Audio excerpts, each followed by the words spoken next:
பழைய சாதம் தண்ணி புளிச்ச தயிர் இந்த மாதிரி ஓவர் நைட்டில் சோக் பண்ணி மறுநாள் காலையில் அதை சாப்பிடும்போது அதில் நிறைய நல்ல பாக்டீரியாஸ் வந்து இருக்கிறதால அது ப்ரோபயோட்டிக்காக உடம்புக்கும் கட் ஹெல்த்துக்கும் நல்லதுன்னு சொல்லிட்டு நிறைய டாக்டர்ஸோடைய அவேர்னஸ் வீடியோ பார்த்துட்ருக்கோம். ஸோ நல்லா சாப்பிட்றமோ இல்லையோ நல்லதை சாப்பிடணும், நல்லா இருக்கணும். நீங்களுமே உங்கள் ஃபுட்டில் வந்து நல்ல சேஞ்சஸ் கொண்டு வாங்க, நல்லா இருங்க, ஹெல்த்தியாக இருங்க. மார்னிங் பார்த்தீங்கன்னா ஆம்லா, பட்டர் மில்க், கறி லீஃப் எல்லாத்தையும் சேர்த்து பேஸ்ட் மாதிரி அரைச்சி லெமன் புழிஞ்சு உப்பு போட்டு மார்னிங் எம்டி ஸ்டொமக்கில் குடிச்சாச்சு. லஞ்சுக்கு பார்த்தீங்கன்னா ஒயிட் ரைஸ், மேரக்காய், சவு கூட்டு பண்ணி, வாழைத்தண்டு பொரியல், வீட்டிலேயே செஞ்ச காரா பூந்தி.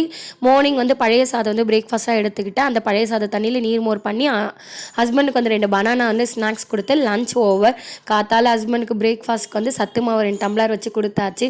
ஸோ ஹாப்பியாக வந்து லஞ்ச் அண்ட் வந்து பிரேக்ஃபாஸ்ட் கம்ப்ளீட்டட். குழந்தைங்களுக்கு வந்து தோசை மாவை வந்து ஆப்பச்சட்டில் வந்து ஆப்பம் மாதிரி செஞ்சு மேடம் வந்து காத்தாலே பசிக்கிற மாதிரி 8 மணிக்கு வந்து கேட்டாங்க. ஒன்று செஞ்சு கொடுத்தேன். ஆனால் சாப்பிடவே இல்லை. அடுத்த 1 மணி நேரம் நான் தான் போராடி கொடுத்தேன். டாட்டா.